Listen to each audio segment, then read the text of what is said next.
His knees hit the floor, hands trembling, eyes locked on the two little faces staring back at him. One had his eyes, the other his smile. Have you ever been struck by a truth so deep it takes your breath away? A truth that doesn't just hurt, but changes everything you thought you knew. This is a story about silence, about sacrifice, and about a man who thought he lost everything, until he met two children who carried his soul. May this story bring comfort, hope, and healing to every heart watching. God bless you, my beautiful sisters. Don't forget to like, comment your thoughts, and subscribe if you're new. We'd love to have you here.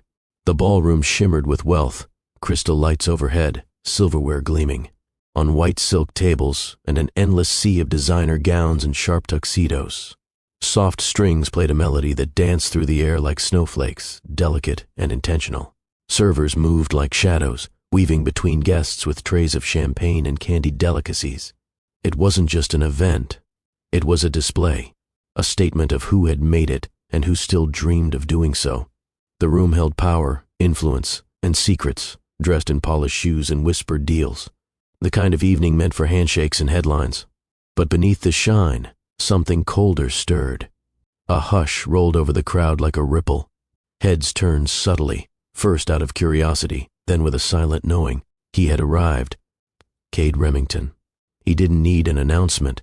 The energy shifted when he stepped into the room. Tailored black suit, hair slicked back with purpose, a face carved in control, sharp jaw, cool stare, no softness in sight. The weight of his name entered first, followed by the chill of his presence. Whispers followed him like perfume. There he is. Cade Remington, the one who flipped Signex overnight. Didn't he just buy out that firm in Zurich? Still single, isn't he? He offered no greeting, no smile, just a small nod to the hosts before claiming a glass of champagne from a passing tray. To the untrained eye, he was simply a powerful man, making an appearance at a high society winter event. But to those who truly knew him, if anyone ever did, his eyes gave away something else. Something sharp, quiet, calculating. This night was not about charity, not for him. He scanned the room with surgical precision, ignoring the admiring glances, the raised glasses, the familiar grins from men who once doubted him. He wasn't looking for approval. He was looking for her. Isolde. Her name echoed in his mind with unwelcome warmth. The syllables landed like footsteps across the floor of his memory, ones he'd sealed shut 3 years ago. She had walked away when his world was on the brink of glory. No warning, no goodbye, no explanation, just silence. She had been his compass in chaos, the only person who could slow the storm in his head with a glance, a touch, a word. Until one day, she vanished. And the tabloids? They fed on speculation. Power couple splits in quiet divorce. Isolde Morel, heartbroken or hiding. Where is Cade Remington's ex-wife now? He ignored every headline, buried himself in acquisition after acquisition, built higher, moved faster, dared the world to outwork him. But tonight, she would be here. He had seen her name on the Foundation's guest list days ago. It had stopped him cold. Part of him had considered staying away. Another part, the louder one, decided he couldn't resist the chance to look her in the eye again, to see if she still had that calmness that used to anchor him, or if the years had hardened her the way they had him. He didn't know what he would say. He just knew she owed him something. An answer, a reason, closure, or maybe a confrontation. Let me ask you something. If someone you loved disappeared without a word, would you confront them or let it go? Tell me in the comments. I'm really curious. Across the room, Cade's gaze landed on a waiter adjusting a tray, and for a moment he saw his reflection in a passing silver platter. Still handsome, still unreadable, but the truth? He didn't recognize himself anymore. Success had filled the void she left, but never healed it. He swallowed the bitter taste in his throat and took a long sip from his glass. Tonight would be the beginning, or the end, of something. He was sure of it. The music softened, as if sensing something was about to shift. Then it happened. From the far side of the room, through the arched marble entrance, she appeared. Isolde Morel. Her presence was quiet but impossible to ignore, like a melody you hadn't heard in years but instantly remembered. She wore a deep blue gown that moved like breath, the fabric, catching light with every step. Her hair, pinned loosely at the nape of her neck, fell in soft waves that framed her face, effortlessly graceful. She hadn't changed, at least not on the outside, but Cade's heart jolted in a way he hadn't prepared for. All the steel he'd wrapped around himself, the walls, the rehearsed indifference, cracked in an instant. She still had that effect, even after everything. Conversations paused around her, a ripple of curiosity passing through the guests. Some recognized her from old press photos. Others wondered if she was royalty. No one could place her exactly. That was her magic, always just out of reach. Cade didn't move. Not yet. He watched, studied her. The way she nodded politely, the way her eyes swept the room as if searching for something. Or someone. Was it him? He wanted to believe so. But he also remembered the day she left. No note, no call. Just a cold signature on the papers. 3 years of silence couldn't be undone by one glance. His fingers tightened around the glass. And yet, he noticed her hand gently touch her collarbone. She always did that when she was nervous. He noticed the way her breath caught when their eyes finally met. Yes, she saw him. For a split second, time held its breath. Her lips parted slightly, and Cade felt everything he'd buried rise like. A tide, anger, confusion, the sting of abandonment, and beneath it all, love, still alive, still cruel. He began to move toward her, slow and steady, like a man approaching a memory made real.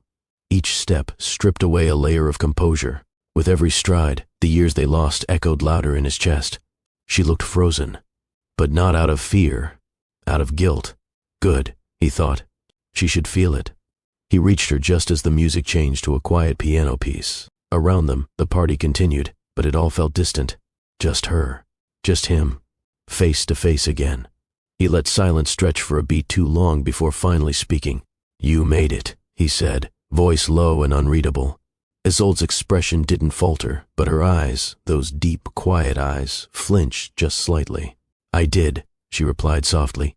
Cade tilted his head, letting his smile sharpen at the edges. Still wearing blue, some things don't change. Her breath caught again, but she masked it with a slight smile. "You're still watching." "I never stopped," he said, more harshly than he intended. The words lingered in the space between them. He was close now, closer than anyone else had been to her in years. His gaze didn't soften. "You look exactly the same," he said. "Beautiful, mysterious, absent." There it was, the jab. Sharp, precise, meant to wound. But she didn't flinch. She nodded slowly, her voice steady. "And you still say more than you mean." That struck something in him. He stepped back slightly. His expression shifted. Not softer, but quieter, more dangerous. "You've been busy, I hear," he said, swirling his champagne. "Silent, but busy." She met his gaze. Very. He waited for her to elaborate. She didn't. His jaw tensed. He wasn't here for games. "You disappeared, Isolde." "I left," she said. "You left me." His voice dropped lower, tighter. Something in her eyes flickered. Regret, maybe, but she didn't blink. "I had my reasons," she said. "Tell me one." "Not here." He stepped closer again, this time lowering his voice so only she could hear. "Why? Afraid of what people might hear?" "I'm not afraid of you, Cade," she said. "You should be," he muttered, before turning away. But he didn't walk far, because something was about to happen, something neither of them had planned for. Isolde stood motionless near the edge of the ballroom, the soft music threading around her like a whisper. The room buzzed with conversations and laughter, but her focus had narrowed to one thing, the man standing a few paces away. Cade. She hadn't expected him to be here tonight. She had prepared herself for many things, the shallow greetings, the long stares from people who remembered. Her face but not her name, the heaviness of walking into a space she used to own with quiet confidence. But not this, not him. He still wore the armor of success like a second skin. Still carried that same unshakable presence, cool, composed, commanding.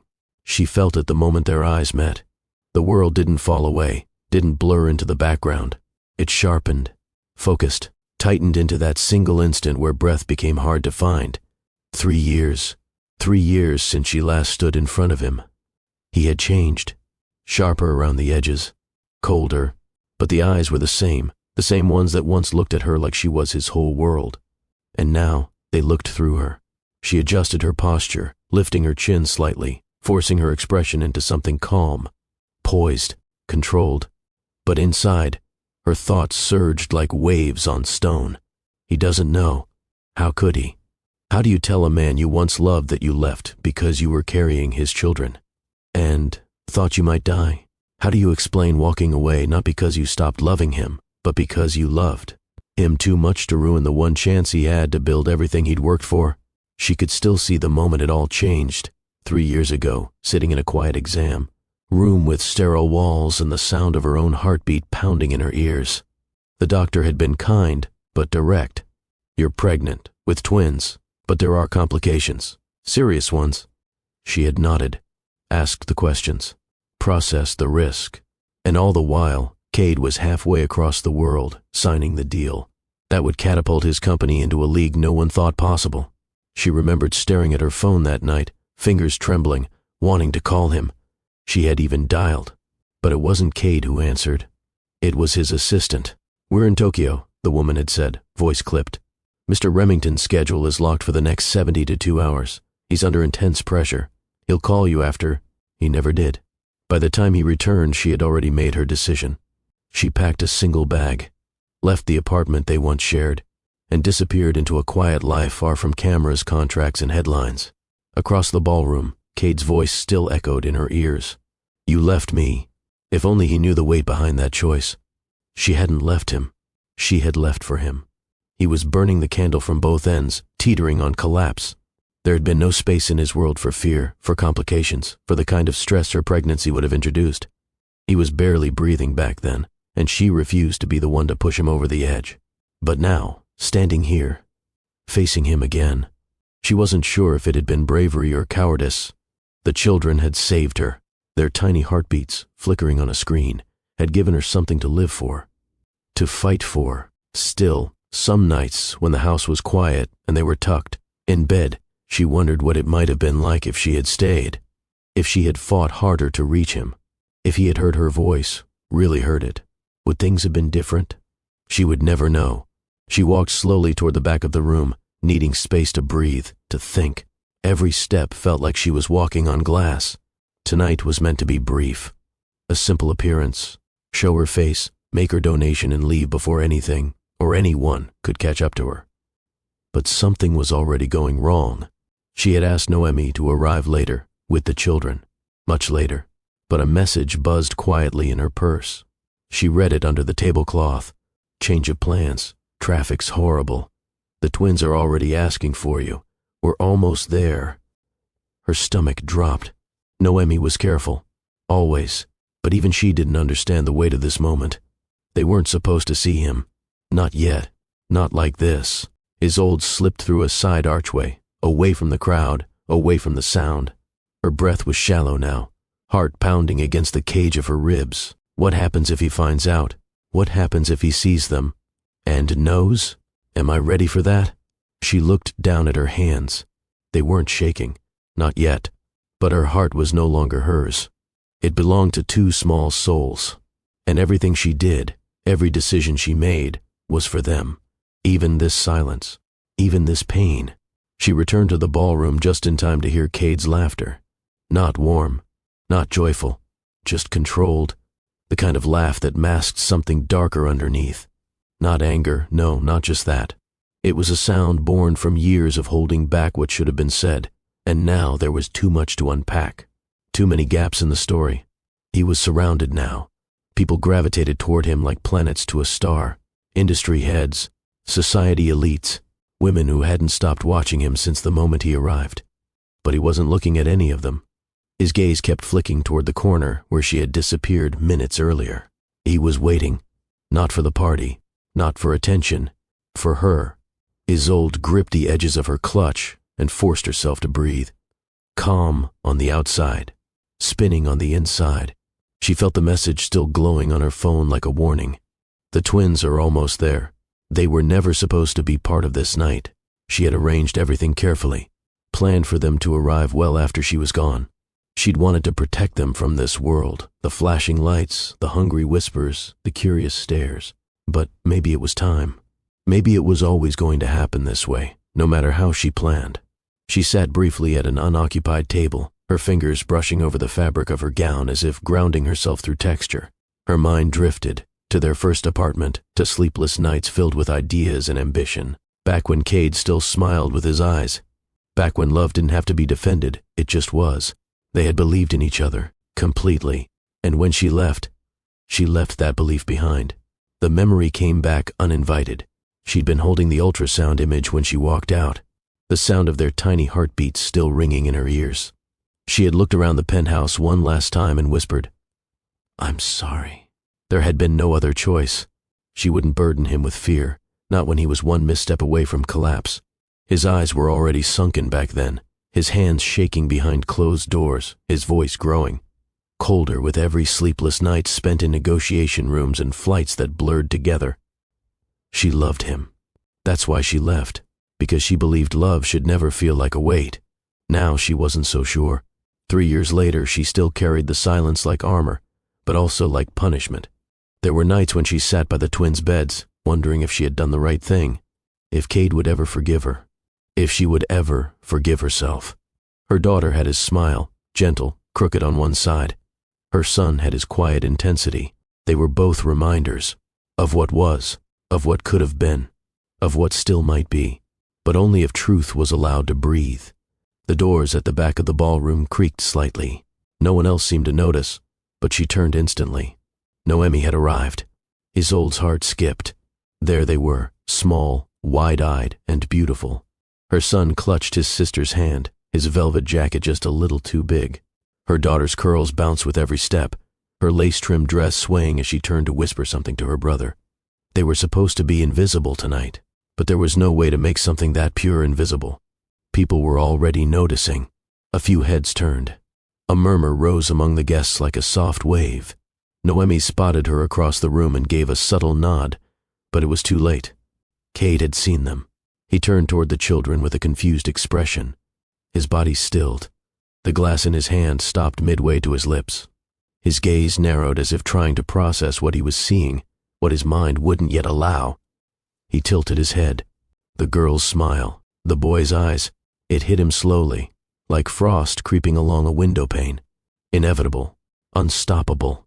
Isolde's breath caught in her throat. This wasn't how she planned it. This wasn't how she wanted him to find out. Not in a room full of people. Not like this. She stood, legs unsteady beneath her, and moved toward them, toward the only thing in the world that ever made sense to her anymore. The children looked up at her, then past her, to him. Her daughter tilted her head. "Mommy," she said quietly, "who's that man?" Isolde crouched down and touched her daughter's cheek. "Someone important," she whispered. "Come here." But they had already caught Cade's attention. And Cade? He was walking toward them now, slow, silent, his face unreadable. Noemi backed away instinctively, sensing that something far larger than she understood was unfolding. Isolde turned to face him, her mouth dry.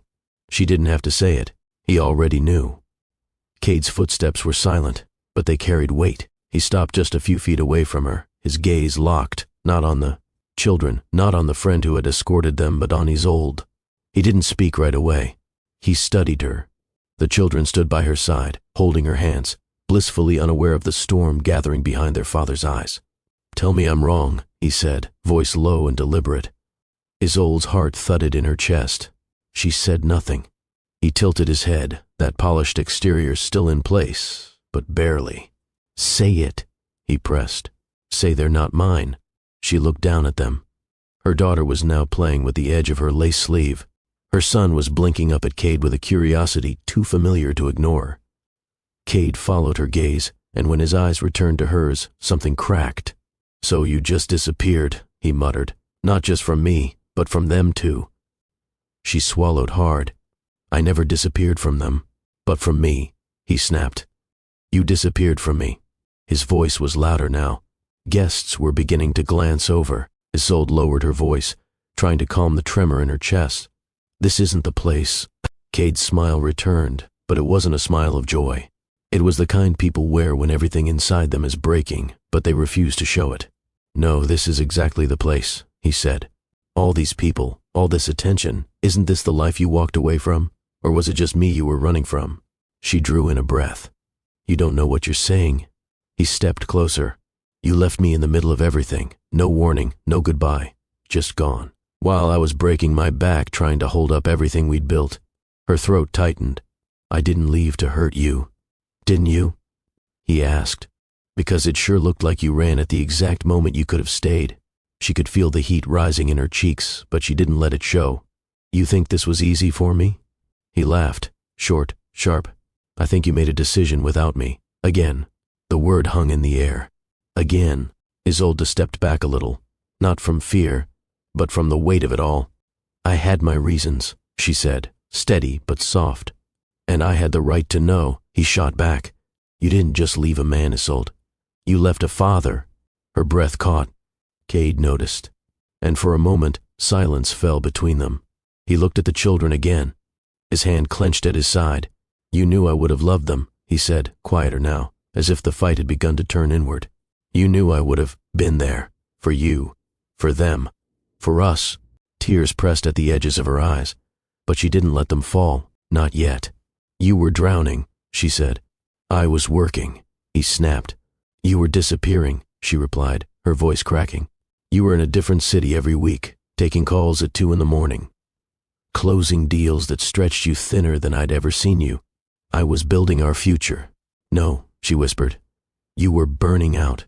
That stung, and he didn't hide it. She took a breath and tried to steady her voice. You were unreachable, not just physically, emotionally. I tried. I wanted to tell you. I even called, but your assistant, she blocked me, told me you couldn't be disturbed. Cade blinked, caught off guard. What? She said you were in Tokyo, said the pressure was too much already, that I'd have to wait. His brows pulled together. I never knew. I know, she said. That's why I left. He took a step back as if trying to reprocess everything. You didn't even give me a chance, he said, quieter now. You didn't seem like you had any left. She regretted the words the second they left her mouth. Cade turned away, staring blankly into the crowd. His posture was perfect, his jaw tight, but something inside him was clearly fracturing. And still, he hadn't asked. Not directly. Isolde waited for it, dreaded it even. But she knew it was coming. He turned back to her slowly, looked past the weight of his own pride, past the years they'd lost, past the hurt, and locked eyes with her. The boy, he said. She nodded. The girl. She nodded again. His voice faltered.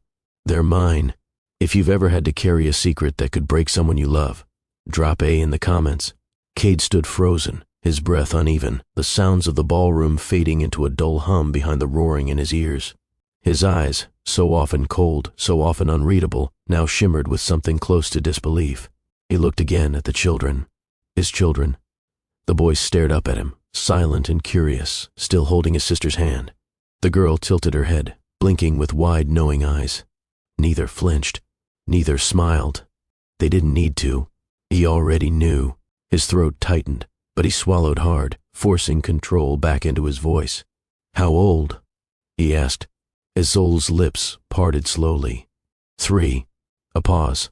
He exhaled, more like a slow release of something he'd been holding for years. 3 years. She had found out just before she left. Just before everything in his world had shifted. They were the reason. He blinked, jaw clenching. Why didn't you tell me? I wanted to, she whispered. Then why didn't you? She hesitated, not out of fear, but because the answer was so layered, she didn't know where to begin. Because the day I found out, she said, was the same week your name hit every headline. You had just signed a global deal. You were being called the future of tech. And I was being told I might not survive the pregnancy. Cade's eyes narrowed. What? My body couldn't handle it. The doctor said it would be dangerous, that I had to choose between risking my life or stepping away from everything to protect them. His face went pale. I tried to call you. I tried to reach you, she continued. But they shut me out. They said you were too deep in negotiations, that you were already cracking under pressure. So, you disappeared. I had to make a decision, and I made it for them. Her voice trembled now, but she held his gaze. I didn't want you to watch me fall apart. I didn't want to become another weight on your shoulders. You think I wouldn't have carried you? He asked, voice rough. You think I wouldn't have stopped everything, for you? I didn't know, she said. I just saw a man barely holding on. He shook his head, looking away. Silence fell, but it wasn't the cold kind. It was the kind that sits heavy, full of things unsaid. Then, a soft voice broke through it all. Are you my daddy? Cade turned. The little girl had taken a single step forward. Her small voice had pierced something deeper than any of Isolde's explanations ever could. Her brother stepped beside her. His hand slipped from hers. The boy looked up. You look like me. Cade dropped to one knee, not because he planned to, but because his body gave out beneath the weight of it all. His eyes locked with theirs. They were mirrors. They were his. And in that moment, all the years of bitterness, pride, and heartbreak dissolved. He reached out with unsteady hands. I'm your daddy, he whispered. The girl's face lit up, gently, cautiously. The boy's expression didn't change much, but he moved closer. His hand touched Cade's shoulder, small and firm. You're real, he said. Cade's chest shook. A breath escaped him, raw and silent. He pulled both of them into his arms. They didn't resist. And for the first time in years, Cade Remington wept. Not in private, not behind. A boardroom door, not alone in a hotel suite with city lights for company. He wept in front of everyone, because in this moment nothing else existed. Just this, just them. Isolde stood there, hands pressed against her lips, her own tears falling freely now. This wasn't how she imagined it. But maybe it was how it was always meant to be. Cade looked up at her from the floor, his arms around their children. You should have told me, he said again, softer this time. I didn't know how, she replied.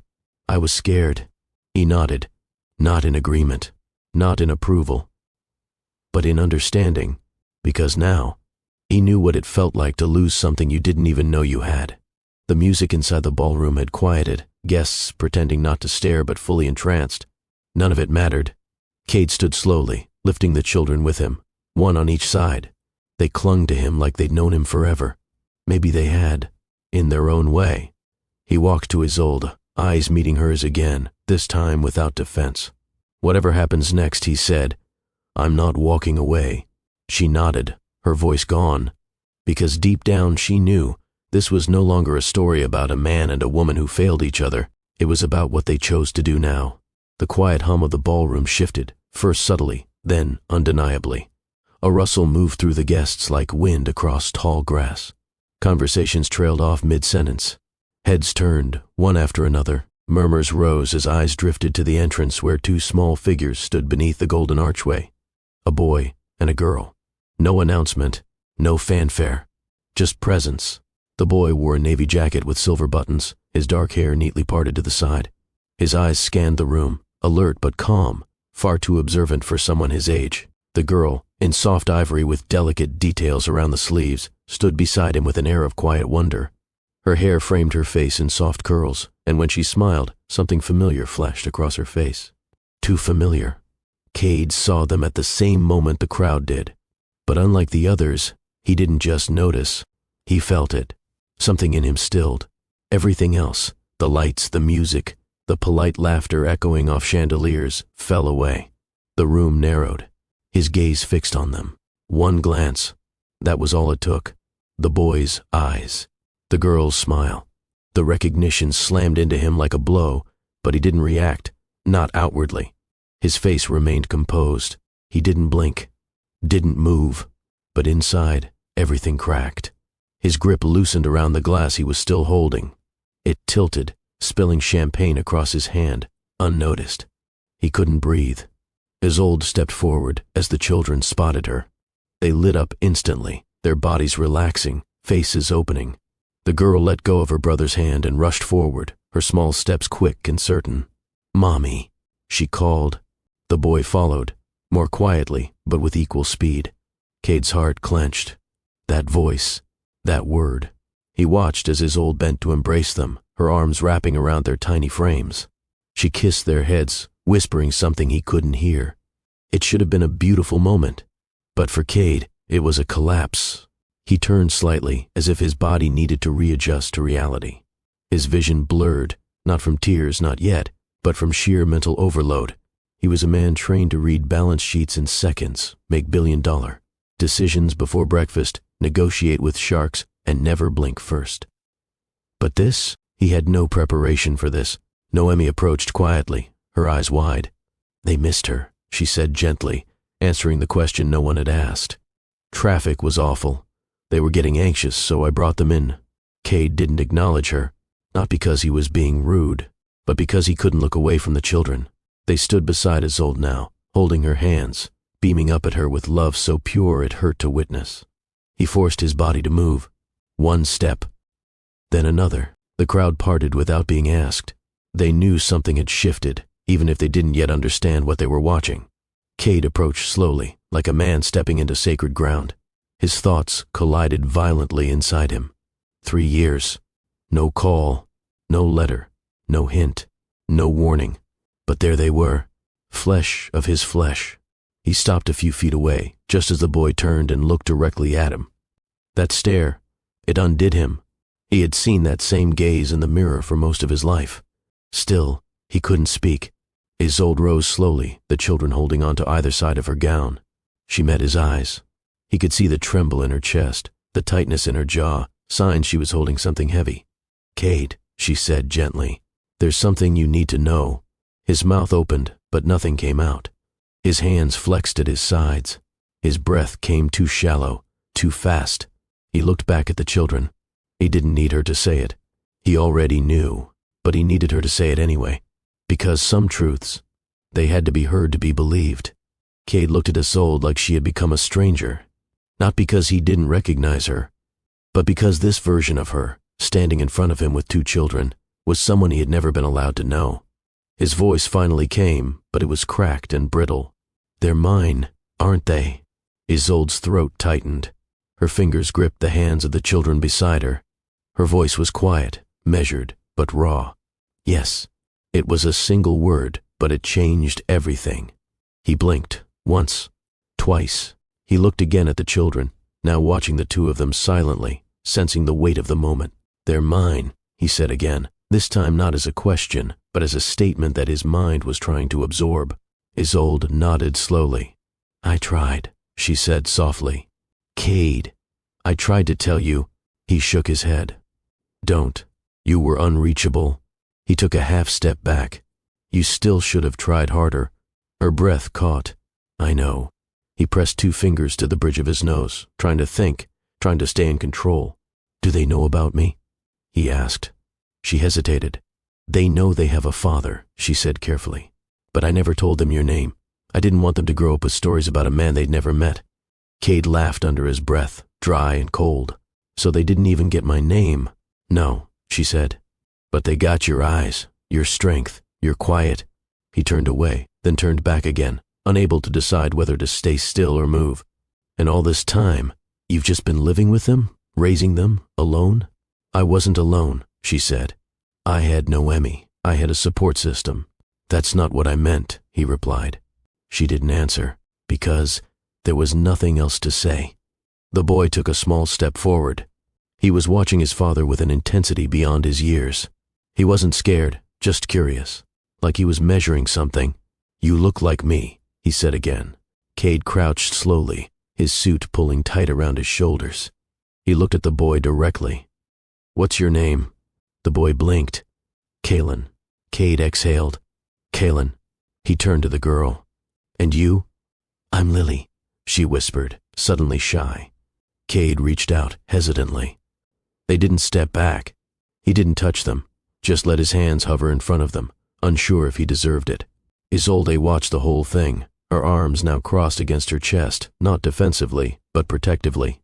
"You were working 20-hour days," she said quietly. "You were so close to something massive. I knew what it would cost you if you fell apart. And when I got the diagnosis..." Cade stood again. "You thought you'd die." She nodded. "I didn't want to die with you halfway around the world and unreachable. I didn't want you rushing back only to watch me go through something you couldn't stop." His voice lowered. "You think I wouldn't have dropped everything?" "You would have," she admitted. "But you were barely holding yourself together. I couldn't do that to you." He laughed bitterly. "You think you didn't?" She flinched. He saw it, but he didn't back down. You don't get to say you left to protect me, he said. You don't get to make that choice for me. I made it for them, she snapped, finally. The children looked up again. Lily reached for her mother's hand, and Kaylin's eyes narrowed at Cade's tone. Isolde's voice softened instantly. I made the only choice I could live with. Cade stared at her, breathing heavily. Everything he'd worked for, every cent, every title, every acquisition, suddenly felt hollow in the face of what he had missed. He had built an empire and missed the first words. He had broken records and missed first steps. He had won battles in boardrooms and never heard them laugh. His knees gave slightly, and he dropped back into a crouch. He couldn't stand, not in front of them. He looked at Lily. She was smiling now, timid but steady. Her small fingers reached out toward his cheek. You're sad, she said quietly. He nodded. I think I am. Kaylin leaned against his other side, like he had already decided. Cade felt the warmth of him, the weight of his tiny body pressing into his shoulder. His voice cracked. Isolde. She stepped closer. I'm not asking for anything, she said. I just wanted them to be okay, and I didn't know how to explain any of this. They deserve to know. They do. He nodded slowly. Tears filled his eyes now, not the kind that fall from shock, but the kind that rise from the deepest kind of loss. But also from something else, recognition. He looked up at Isolde, eyes shimmering. Are they mine? She nodded again, soft, final. Yes. He turned back to the twins, his voice a whisper. You are. The silence between them was no longer painful. It was sacred. Cade stayed crouched, arms open but still, not reaching, not forcing. Just present. That, in itself, felt like a miracle. Lily leaned into him first, her little arms wrapped around his neck as if it were the most natural thing in the world. No hesitation, no fear, as though her heart had recognized something before her mind could name it. He let out a shaky breath, one hand coming up to gently support her back. The warmth of her, the sheer reality of her, nearly undid him. Kaylin stayed where he was, standing close but silent, watching, calculating, protective. Cade turned his eyes toward him and said nothing. Just waited. That seemed to be enough. A long moment passed. Then Kaylin stepped forward and pressed a small hand to his father's shoulder. That touch said everything. Acceptance. Not forgiveness, not yet, but something even more precious. Openness. Isolde watched, arms folded tightly across her chest now, not in distance but in self-preservation. She had imagined this moment so many times it had blurred into a dream she could never afford to want. But this was real. Cade looked up at her, still kneeling, still wrecked. His voice came out quiet. Do they know?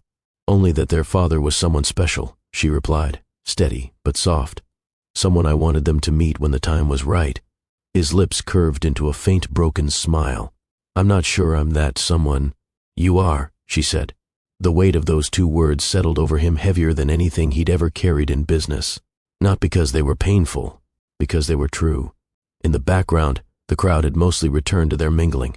A few guests glanced over now and then, unsure whether they had just witnessed a personal tragedy, a reunion, or a miracle. But Cade didn't notice them anymore. He stood slowly, carefully lifting Lily into his arms. She wrapped around him with complete trust. He turned to Kaylin and extended a hand. The boy looked at it for a moment, then took it. No hesitation this time. Cade stepped forward, toward Isolde, not with anger, but with something gentler, something unfamiliar on him, vulnerability. I missed everything, he said. Her eyes welled up. Not everything, just the beginning. They deserved more. I didn't know how to give it. He nodded, taking in the truth of it. Lily rested her head on his shoulder. Kaylin leaned closer to his leg. The feeling, being needed, hit him in a way that shocked him, and healed something too. Isolde stepped closer, brushing her fingers along Kaylin's hair. They don't need the headlines, Cade. They don't need the boardroom.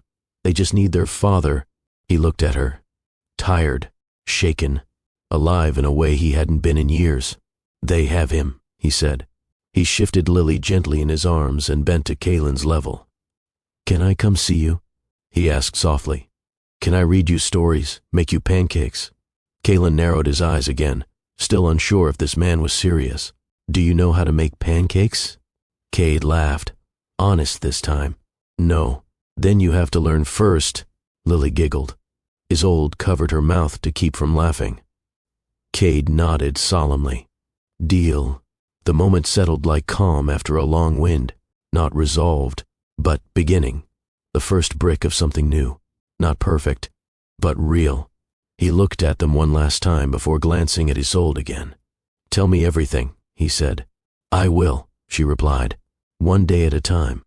He looked down at Lily in his arms, then to Kaelin at his side, back to Isolde, and when he finally spoke again, his voice carried no doubt. You are, before the silence, before the titles, the press, the nights spent alone with decisions bigger than emotions. There was just Cade and Isolde. It began in a cramped university library, where fluorescent bulbs flickered overhead and the heater always ran too high in winter. Cade had been hunched over a textbook, half asleep, when Isolde walked in with a quiet presence that disrupted his entire world. He noticed her laugh before he noticed anything else. Soft, unapologetic, the kind of laugh that made you want to be the reason for it. She wasn't flashy. She didn't need to be. Her confidence came from knowing who she was. Books tucked into her arms, earbuds tangled, coffee stain on her sleeve. Real. Cade, on the other hand, had been all sharp lines and focus, always ahead in class, always silent in groups. A quiet storm building towards something no one else could yet see. But she did. They collided in conversation, in study sessions that turned into coffee, runs in eye contact that lingered too long across lecture halls, and somewhere between library walls and late-night food trucks, they fell. Not the cinematic kind of falling, the steady kind, the dependable kind. Love wrapped in shared notebooks, budget dinners, and whispered dreams. He told her about his idea, a small digital product he wanted to build, something he believed could disrupt the way companies stored information. She didn't roll her eyes. She didn't nod politely. She asked questions, good ones, challenging ones, and then said, let's figure it out together. They moved into a shoebox apartment their final year. The floors creaked, and the oven door never closed all the way. But it was theirs. They made it work. Noodles, 3 nights in a row. Hand-me-down furniture from friends. Mismatched coffee mugs. Arguments about whether they could afford a second Wi-Fi extender. But it didn't matter, because love came easily when time was still theirs. He worked on his code late into the night. She would fall asleep on the couch beside him, a blanket barely covering her, her book slipping from her lap. He would stop typing just to watch her breathe. That was peace. That was home. When graduation came, Cade launched his first product with a laptop that ran too hot and a server he couldn't afford to crash. She helped him write the pitch, cleaned up his website copy, talked him through his nerves before he sent his first email to a potential investor. He got laughed at a lot those first few months, but she never laughed. Not once. He built. She stayed. Through the rejections, through the doubt, through every version of the prototype that fell apart before it worked. When they finally made their first big sale, they were eating takeout. On the floor, both too broke to celebrate but too thrilled to care. He remembered how she screamed, just once, into a pillow, and then kissed him like they'd won the world. They didn't get engaged right away. They were busy. Too busy. The company grew faster than expected. Cade began to hire. Investors started calling back. He was in meetings constantly. Flights, demos, partnerships. The rhythm of their life began to shift. It happened so slowly, Isolde didn't even notice at first. Fewer dinners together, fewer late nights on the couch, more time with assistants than with her. She told herself it was temporary, just a season. But seasons turn into years when no one's looking. One night, Cade returned home at 3 a.m. She was still awake. He walked in, looking like he hadn't slept in days. His tie was undone, his jacket draped over one arm. She handed him a glass of water. He drank it silently, then collapsed into the armchair and stared at nothing. She sat on the floor beside him. You okay? She asked. He nodded, slowly, but his eyes didn't move. She reached for his hand. He didn't pull away, but he didn't grip hers either. That's when she knew he was still there, but not fully. The man she loved hadn't left, but something else had taken over, a weight she couldn't lift. A noise she couldn't quiet, a world she couldn't enter. And even then, she stayed, because that's what love does, until it can't anymore. The test sat on the bathroom sink for what felt like hours. Isolde stared at it, hands trembling slightly, her breath shallow. 2 lines. She sat down slowly, back against the wall, pressing her palm over her heart. It was beating too fast. Her thoughts didn't rush.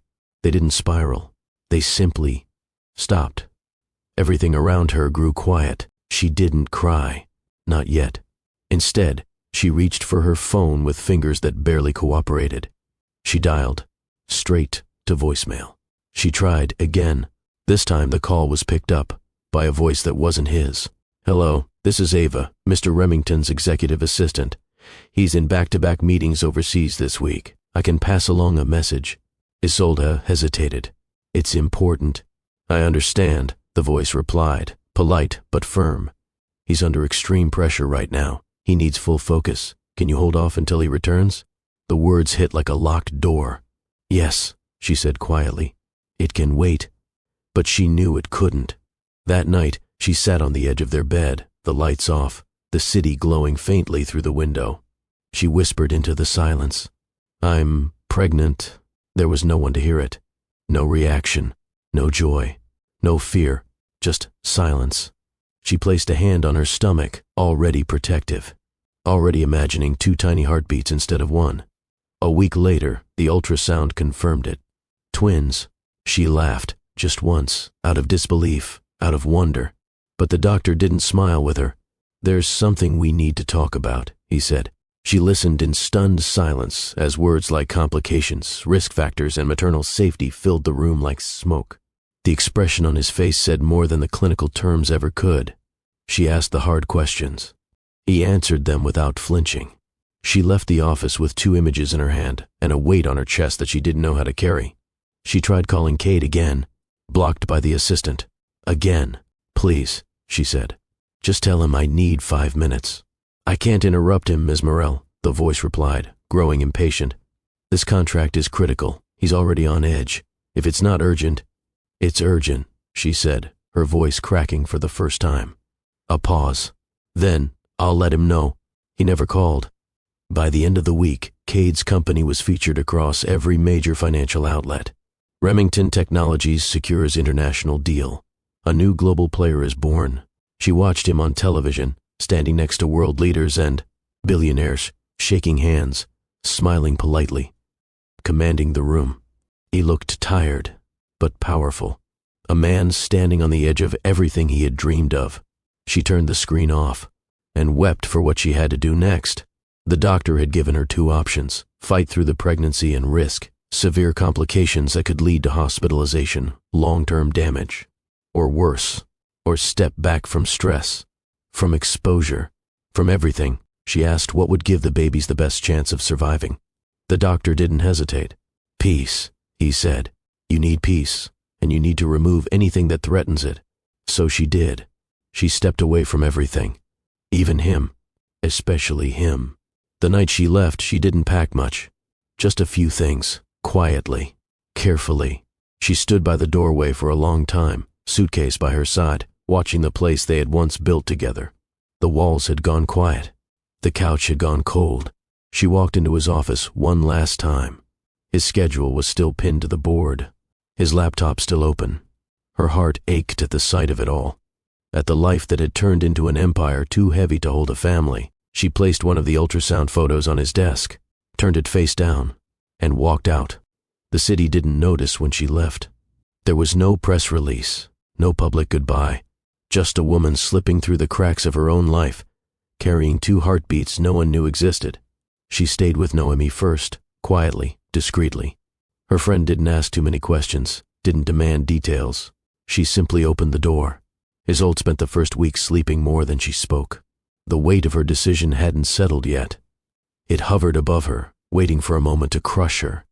But it didn't, because every morning, she felt them. 2 lives, growing inside her. 2 reasons to keep breathing.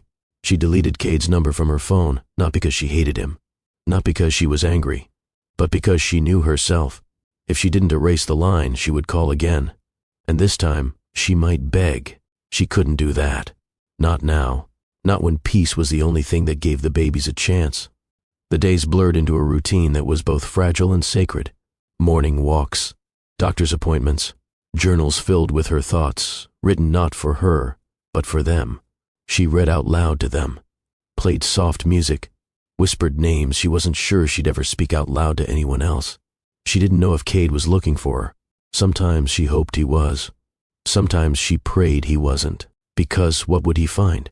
Not the version of her he remembered. Not the calm anchor who kept him steady through chaos. This version of her was thinner, slower, unsteady, but stronger in a different way. Steel beneath the softness. A mother becoming. There were complications. Small scares, late-night fevers, emergency visits, quiet tears on hospital beds while machines measured the rhythm of her children's tiny hearts. She never asked anyone to come with her, even Noemi, who offered over and over again. "I need to do this myself," she said. And she meant it. She wasn't punishing herself. She was proving something. To her children, to her heart, to the woman in the mirror who had walked away from everything without a map. Only faith. When the due date neared, she packed a small bag and folded 2 tiny blankets into it, one soft gray, one pale pink. She took one final walk through the small garden behind Noemi's home, where sunlight filtered through olive trees and a small breeze moved through the air without rushing. She stood there for a long time, her hand resting on her stomach. "I'm scared," she whispered to no one, and also to them. "But I've made it this far. We've made it this far." A small kick replied from inside her. Not hard, just present. Her eyes filled, but the tears didn't fall. Not yet. She gave birth at a quiet clinic 2 towns over, far from headlines, far from anything with Cade's name on it. Lily arrived first, barely crying, blinking up at the world with wide eyes and steady calm. Kalen followed with clenched fists and a strong, urgent cry, as though he had something to prove. When the nurse placed them in her arms, she broke. Silent sobs shook her chest. Joy, relief, grief. She kissed their foreheads, one after the other. "Welcome home," she whispered. "Even if it's just the 3 of us." The days that followed were hard. Sleep was a luxury. Fear came and went. Love grew with every breath. She sang to them in the dark. She spoke their father's name in hushed tones when they were asleep, not knowing why, not knowing if she'd ever say it out loud again. Months passed, then a year, then 2. She built a small life on quiet foundations.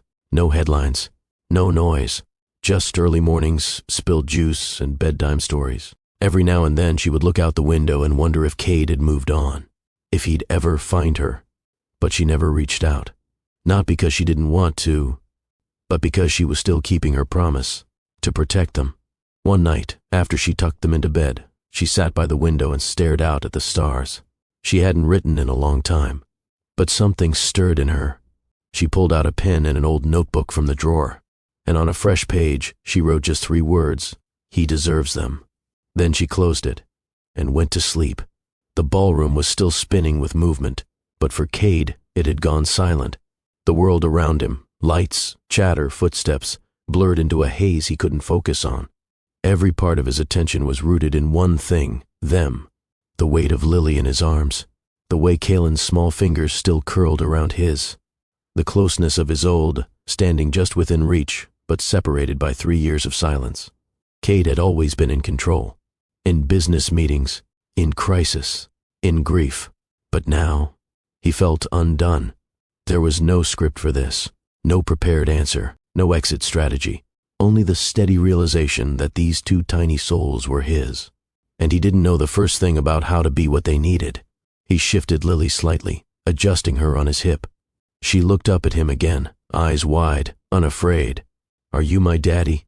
she asked, voice quiet, like a secret she was ready to share. Cade's mouth opened, but the words tangled inside him. She asked again, this time with a small hand pressed to his chest. "Are you?" His eyes burned. He hadn't cried in years, not at funerals, not through failure, not even when his old left. But this broke him open. He crouched to the floor again, Lily still in his arms. Kalen knelt beside him without being asked. "Yes," Cade whispered, voice trembling. "I'm your daddy." From across the room, his old eyes brimmed. She didn't try to stop the tears this time.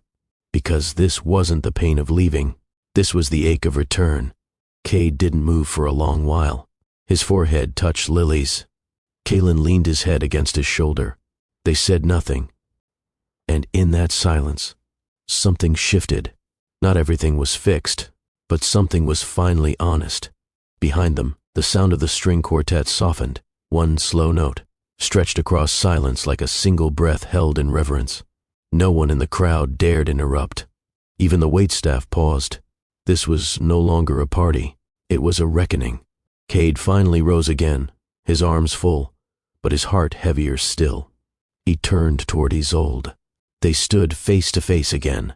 This time, no ice between them. No shields. Just two people holding a lifetime in their eyes. I should have been there, he said.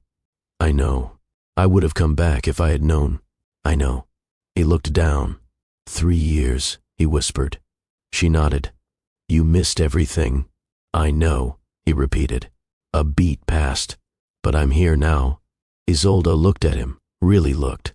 And for the first time in years, she saw him. Not the polished CEO the world admired, but the man who once made pancakes at midnight just to cheer her up. The man who kissed her temple before every meeting because he said it was good luck. The man who had lost everything, and still had something to give. Would you have done what Isolde did, left to protect your peace, or stayed and risked everything? I'd love to hear your thoughts in the comments. She stepped closer. Why didn't you ask sooner? She said softly. Because I thought I was angry, he replied. But I wasn't. I was broken. She closed her eyes. And for a second, just one, they breathed together. Like before, that evening, the house was still. The kind of stillness that came after emotional exhaustion. Not empty, but heavy with everything left unsaid. Cade sat on the floor of the guest room, legs crossed, a children's book open in front of him. Kalen lay on his stomach nearby, flipping through the pages of his own book, too mature to admit he was watching Cade read aloud. Lily sat curled into Cade's side, head on his shoulder, thumb near her lips. He had forgotten how small children were, and how much they noticed. You skipped a page, Kalen said. Cade looked down. I did. You did, the boy repeated. Cade smiled, not at being corrected, but at being seen. All right. Backtrack, he said, turning the page with deliberate care. Let's not miss a thing. He didn't know what he was doing. Not really. He had read 1,000 contracts in his life. Closed deals that spanned continents, but nothing had prepared him for the quiet weight of these two. They didn't demand answers. They didn't ask where he had been. They just wanted his presence. And maybe that's all they needed. Down the hall, Isolde stood leaning in the doorway, arms wrapped lightly around herself. She had been listening, watching. He hadn't noticed her yet, and for once she didn't announce herself. She just took in the sound of Cade's voice, softer than she remembered it. No edge, no performance, just gentle. A version of him she had almost forgotten, a version she had missed. Later, after the twins had fallen asleep, Cade stepped out into the backyard. He hadn't asked where to go, he just moved like he used to, like his body still remembered the shape of this place. The night air was cool, quiet. Isolde joined him a few minutes later. He didn't look at her right away. He just kept his eyes on the sky. I don't remember how to do this, he said. She didn't respond. He finally turned to her. Be a father, a man, with a family. You're doing it, she replied gently. He looked down. I missed everything. Yes.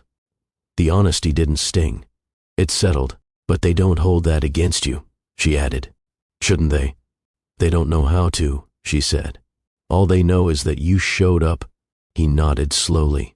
They deserve more. They need consistency, not perfection. He looked at her then, really looked.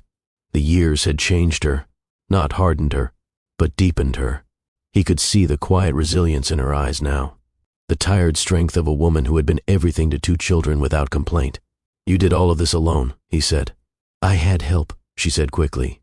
You carried all of it. She didn't respond. He took a step closer, but didn't touch her. I would have helped if I'd known. I know. I would have chosen you, he said. I know. They stood there, the moon soft behind them, the house humming with the breath of sleeping children. Cade rubbed his hands together, searching for something more to say. Finally, it came. Thank you. She raised an eyebrow, surprised. For what? For keeping them safe, for surviving. for not giving up on them. Even if you gave up on me. Isolde's eyes filled again. I never gave up on you, Cade. I gave up on the noise, the chaos. You were disappearing. So were you, he said quietly. They fell into silence, but this time it wasn't painful. It was shared. Do they ask about me? He asked. Not directly, she replied. But they know something was missing. He nodded slowly. I want to know them. You should. I want to be there, not just today, always. Her voice was soft. Then be. They didn't hug. They didn't kiss. This wasn't reconciliation. It was recognition. And that was enough. For tonight. The next morning arrived quietly. No alarms. No meetings. Just sunlight pressing gently through pale curtains, and the soft sound of small feet padding across wooden floors. Cade stirred on the living room couch. He had barely slept, but not from discomfort. His mind had been too full. Of Lily's laugh. Of Kaylin's quiet stare. Of Isolde's voice in the dark. He wasn't used to this kind of tired. Not the tired that comes from working too hard. The kind that comes from feeling too much. Lily was the first to climb onto the couch beside him. She didn't ask permission. She didn't say anything. She simply curled up against his side like she belonged there. Because she did. He looked down at her, surprised. You're up early, he said. You snore, she replied. He laughed, not a full one, but enough to soften his face. I guess I do. Kaylin appeared a moment later, dragging a worn blanket in one hand and a book in the other. Can we eat? I don't know if I'll survive your pancakes, Lily added, eyes wide. You told her? Cade asked Kaylin. The boy shrugged. She has a right to know. Cade sat up and stretched. All right. Pancakes it is. He wasn't good at it. He burned the first batch. Lily laughed so hard she snorted. Kaylin pretended to be disappointed but ate them anyway. Cade stood at the stove with flour on his sleeve and syrup on his hands. And for the first time in years, he didn't care about being perfect. He was there, messy, slow, present.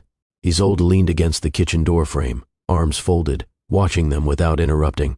He caught her gaze mid-flip. What? He asked. Nothing, she said, smiling slightly. You look like a disaster, like you're trying.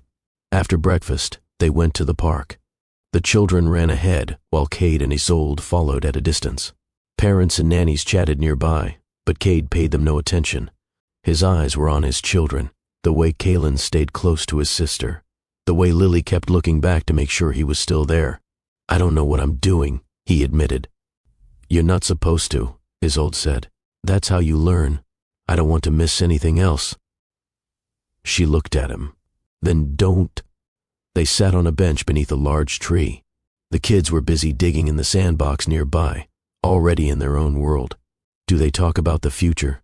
He asked. Not in the way you mean, she replied. They ask small questions. Will Daddy be here tomorrow? Will we all eat dinner together again? That's what they care about, not 10 years from now. Cade nodded slowly.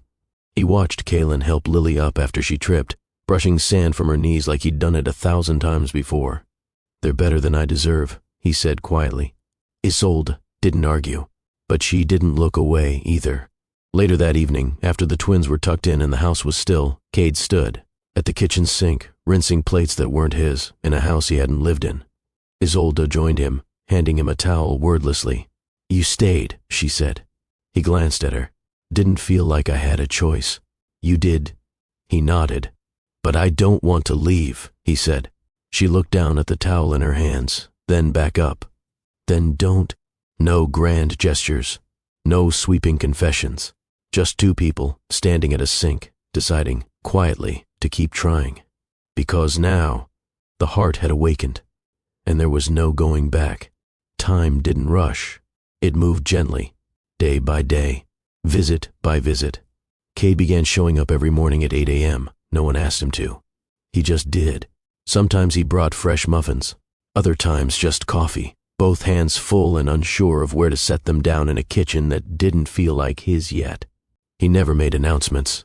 He never asked for credit. He just showed up. The twins noticed first. Lily would run to the door when she heard the engine.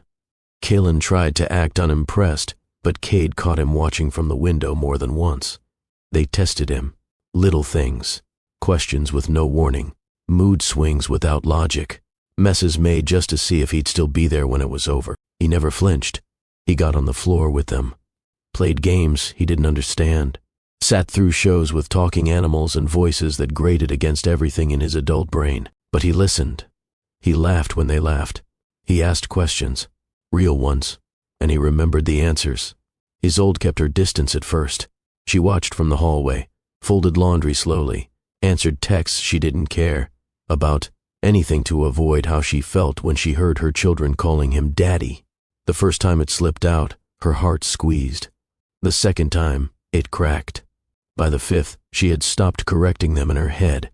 Cade learned their quirks. Lily hated when her socks didn't match, even if no one could see them.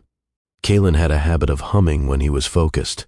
Lily loved cinnamon, but only if it was sprinkled, not mixed in. Kaylin feared loud voices. Cade never raised his again. Lily liked to draw next to him while he worked. Kaylin liked to build next to him in silence. They didn't need a perfect father. They just needed him. And this time, he stayed.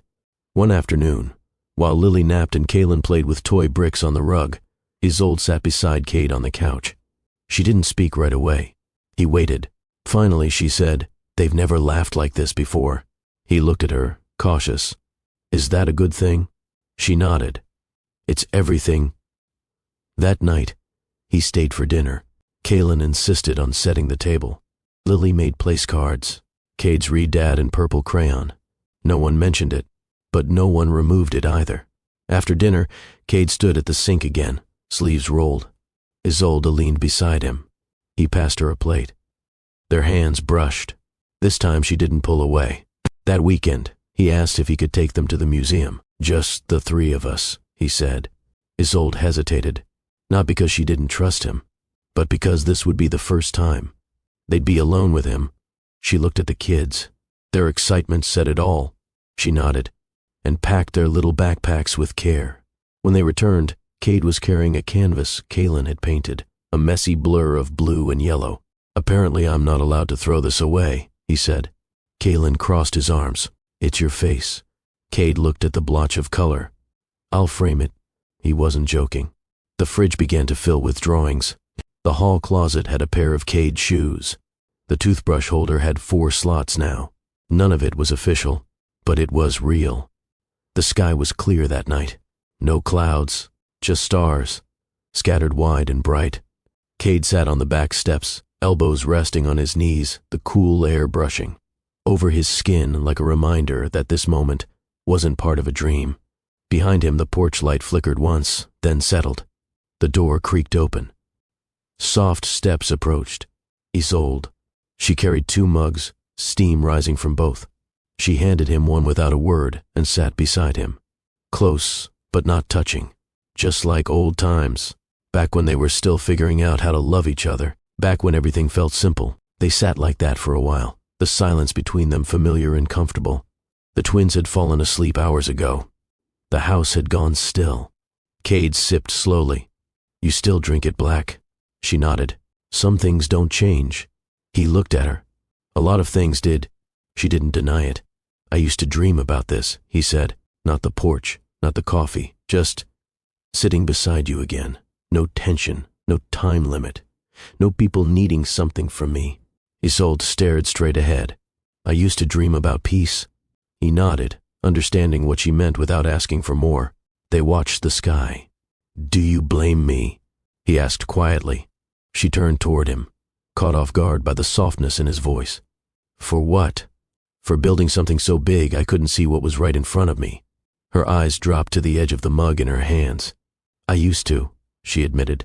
"But then I realized you were building for both of us. You just didn't know we'd outgrow it before it was finished."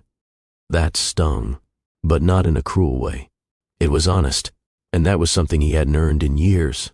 He exhaled through his nose, watching the fog of it disappear. "I thought if I worked hard enough, we'd be untouchable." "I know, but I lost everything anyway." "You didn't lose them," she said.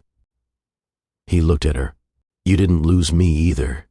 The words hung between them, quiet and unshaken. She wasn't offering absolution. She was offering presence. And that was more than enough. Cade leaned back slightly, stretching his legs out. They make me nervous. The twins? Yeah, she smiled. Why? They're better than me, he said. They're made of both of us, she replied. They got your fire and your loyalty. They got my patience and my fear. He looked over, surprised. You think they got that from you? She didn't answer right away. I was afraid for so long, she said. Afraid of what I'd broken. Afraid I'd made a mistake I couldn't take back. Afraid that if I ever saw you again, I wouldn't recognize who you'd become. And now? She turned to him, fully. I see someone I used to love, learning how to be new again. The air shifted between them.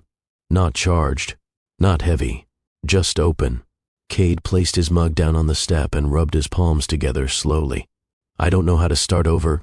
You already did. I don't want to get it wrong this time. Then stop trying to get it perfect, she said. He let out a quiet laugh. That small, tired, grateful kind. Isolde pulled her cardigan tighter around her shoulders and looked up at the stars again. Do you remember that night on the dorm roof? She asked. The one with the cheap wine and the blanket that smelled like laundry detergent. That one, he smiled. You told me if I ever became rich, I wasn't allowed to stop looking at the sky. You said you'd always make time. I lied. You forgot, she corrected. There's a difference. The silence stretched. He reached out, not rushed, not forced, just slowly, until his hand rested over hers. She didn't move, didn't pull away. Her fingers stayed still beneath his, warm despite the night air. It wasn't forgiveness.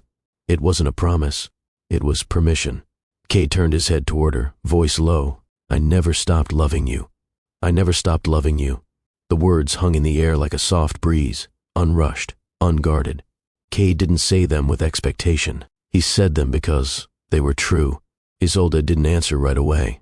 She looked down at their hands, his over hers, steady, warm, and the silence between them wasn't filled with fear anymore. It was filled with everything they'd been too wounded to say before. She closed her eyes, just for a moment, letting herself feel what it meant to hear those words after all this time. And then she spoke. I know. Her voice was barely above a whisper, but I didn't let myself believe it. Cade turned toward her, searching her face. Why? Because believing it would have broken me, she said honestly. I had to tell myself it was over, that you stopped caring, that I was just a name on paper to you. You were never that, he said. I told myself whatever I had to so I could stay strong. For them, for me. He nodded. I understand. She looked at him now, fully, openly. I never stopped loving you either, she said. He blinked once, and something unspoken passed between them, an invisible release. Like a long breath finally exhaled. Neither of them rushed forward. No cinematic kiss, no sweeping embrace, just the deep, quiet recognition of something still alive. The wind stirred gently through the trees behind the house. A dog barked somewhere down the street. Inside, the home was silent. 2 sleeping children, a still hallway, and a kitchen filled with the soft trace of memories remade. Isolde leaned back against the step, shoulder touching Cade's now. He didn't move. She didn't pull away. They just were, and that was enough. He looked up at the stars again. They're the same, he said. What? The stars, he replied. They're exactly how they looked the night I told you I was going to marry you someday. Isolde smiled to herself. You were overly confident. I was right, though. She glanced sideways at him. Were you? You said yes. I did. They both smiled now. Not wide, not dramatic, just soft, remembering the version of themselves that once lived in dorm rooms and dared to believe that love would always be enough. A long moment passed. I don't expect anything, Cade said finally. Not right away. Maybe not ever. Isolde stayed quiet. I just want you to know that I'm here, he continued. And not just for them. For you, too. If you'll let me be. She didn't answer with words. Instead, she shifted slightly and rested her head on his shoulder. His breath caught, just for a second. Then slowly, he leaned his cheek against the top of her head. They sat like that beneath the stars, still, grounded, healing. It wasn't a beginning. It wasn't a return. It was a choice. To stay. To try. To rebuild something not as it was, but as it could be now. Inside the house, Kalen stirred in his sleep and turned over, clutching his blanket tighter. Lily sighed softly and curled into her pillow. The home was full of peace, of second chances, of the slow return of joy. And on the back steps, beneath a sky that had seen everything, two hands quietly found each other. No need to speak, because sometimes the loudest kind of love is the kind that doesn't rush to be heard. The days that followed weren't perfect. There were awkward moments, stumbles, learning curves Cade hadn't expected. Kalen didn't always answer when he called. Lily sometimes got shy and hid behind his old's leg. There were mornings Cade brought breakfast too early, and nights he stayed too long, not realizing the kids needed time to adjust. He was trying, but trying didn't mean immediate results. And that was the lesson. This wasn't about perfection. It was about choosing to show up, again and again, even when the past whispered that maybe you didn't deserve a future here. But he kept coming. He packed lunchboxes, walked them to the edge of the driveway, waited by the gate when school let out. He missed meetings, skipped dinners with investors, left voicemails unanswered, and for once in his life, he didn't care, because connection had replaced ambition as his compass. One afternoon, Cade found Kalen sitting alone in the backyard, legs crossed in the grass. "Everything okay?" he asked, kneeling beside him. Kalen nodded but didn't speak. Cade waited. The boy finally looked up. "Do you think you'll leave again?" Cade's breath hitched. He met his son's eyes. "No." Kalen studied him. "You promise?" "I do." And this time he meant it with every part of who he was. Isolde had her own quiet transformations. Letting Cade back in wasn't a decision she made once, it was a decision she made daily. Every time she let herself rest when he offered to take the kids. Every time she allowed herself to smile at his old jokes. Every time she let the past speak, and then gently told it to hush, because she too was learning. Silence doesn't always protect. Sometimes it isolates. Sometimes it cuts deeper than honesty ever could. She had made her choice in the past with love, but this time she would choose differently, with courage. They started having dinner together most nights, sometimes at her place, sometimes in the park with paper boxes and juice boxes. The kids learned how to set the table. Cade learned how to cook without burning everything. They had inside jokes. They had a group chat. They had time. One evening, as they sat in the living room folding laundry, Lily crawled into Cade's lap without asking. She leaned her head against his chest. "Your heart is loud," she said sleepily. Isolde smiled from across the room. Cade kissed her forehead. "It's happy." Cade found himself doing things he never imagined. He read parenting blogs at midnight, attended preschool orientation, learned how to braid Lily's hair, with uneven results, but full effort. He cried during a school play. He bought coloring books instead of stocks, and slowly, without even noticing, he stopped checking his watch. Time no longer measured progress. It measured presence. One Saturday morning, they all piled into his car, 2 booster seats in the back, snacks packed in the front, and drove to a small park on the edge of town. It wasn't fancy, just green space and sunshine. But for them, it was everything. Kalen brought a kite. Lily packed her dolls. Isolde brought a blanket and a basket filled with strawberries, sandwiches, and lemonade. Cade brought himself. Fully, they laid in the sun, warmth on their skin, laughter floating through the air. Lily danced barefoot in the grass. Kalen ran in circles around the trees. Isolde stretched out on the blanket, watching them with eyes full of softness. Cade sat beside her. No words, just sunlight and silence. A different kind of silence this time. Not empty, complete. She looked over at him, her hand resting inches from his. He reached out, not rushed, not hesitant, just sure. Their fingers laced together, naturally now, like breathing. She turned her head, eyes searching his. "Are you happy?" He looked out at the kids, then back at her. "Yes," he said. "For the first time in years, yes. If this story touched your heart, even just a little, share it with someone you love. You never know what second chance might still be waiting." As the sun began to dip low behind the trees, casting a golden glow across the grass, Cade watched his children chase shadows on the hill. Their laughter rang through the air, not polished or posed, but wild and free. Isolde reached into the basket and handed him a strawberry. Still allergic? He smirked. That was one time. And it was a rash, not an emergency. She raised an eyebrow. It lasted 3 days. He took it anyway and bit in. She laughed. It was a sound he hadn't heard in years. Not like that, not free of weight. It was the sound of a heart loosening its grip on old pain. They lay back together on the blanket. Her head rested against his shoulder. "Can I ask you something?" he said. "Of course. Do you think we could have made it if I had known back then?" She paused, not to avoid, but to honor the weight of the question. "I think we would have tried," she said, "but I don't know if we would have survived it." He turned to her. "I wouldn't have walked away." "No," she said, "but you would have drowned trying to save me." He was quiet, "and I couldn't bear to lose you and the babies." He reached for her hand again. This time she met him halfway. "You never lost me," he said softly. "I did. And I found you again." That night, as they walked home from the park, Lily on Cade's shoulders and Kaylin between them, holding both their hands, Isolde looked up at the sky. "Do you still think about the company?" she asked. He thought about it. The offices, the numbers, the empire.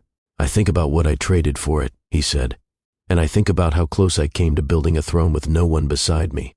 She nodded, eyes ahead. "Success without someone to share it with," he added, "was just noise." In the quiet of the evening, a breeze passed through. Kaylin swung their hands. Lily hummed softly from above. Isolde glanced over. "You're a different man now." "I'm trying to be." "You're getting there." They passed a row of homes, small porch lights turning on like little beacons. The world kept turning, but theirs had slowed down on purpose. Back at the house, pajamas replaced sun-stained clothes. The twins settled into bed, stories whispered and kisses pressed against sleepy brows. Cade lingered at the doorway, watching them breathe. 2 lives he never expected to know. 2 miracles who taught him how to feel again. Isolde appeared beside him. She didn't speak. They stood in that silence, one of awe this time. Not of pain, not of fear, just love. Later in the kitchen, she poured them both tea. No wine, no pretense, just warmth and simplicity. Cade held the mug in his hands. "You saved them," he said. "No," she replied. "They saved me." He looked around the room. Drawings on the fridge, tiny shoes by the door. The rhythm of a home he didn't build, but was now part of. "I used to believe power meant control," he said. "But now, I think power is knowing what you'd sacrifice for peace." She met his eyes. "And what would you sacrifice?" "Everything but this." They stepped outside one last time before bed. The night was quiet again. Stars stretched overhead, constant as they'd always been. But now, under that same sky, everything felt different. He wasn't watching alone anymore. Final reflection: love isn't always loud. Sometimes it's the quiet choices. The early morning lunches packed with care. The forgiveness that asks for nothing in return. The courage to walk back into someone's life without demanding a place, only offering a presence. Isolde learned that protecting someone shouldn't mean cutting them out. That silence may feel like strength, but the bravest thing she ever did was let him back in. Cade learned that ambition without connection leaves you empty, and that no award, no bank account, no reputation could fill the space where family should be. The twins? They didn't need grand gestures. They needed love, laughter, stability. They didn't just remind Cade and Isolde of who they used to be. They revealed who they could still become. As the porch light flickered one last time, Cade reached for Isolde's hand. No promises, no pressure, just a grip that said, "We're still here. Tomorrow will come." There would be dishes, school, runs, bills, busy schedules. But tonight, there was peace, there was family, there was a second chance. If this story touched your heart, even just a little, share it with someone you love, because sometimes all it takes is one message to remind someone they're not alone.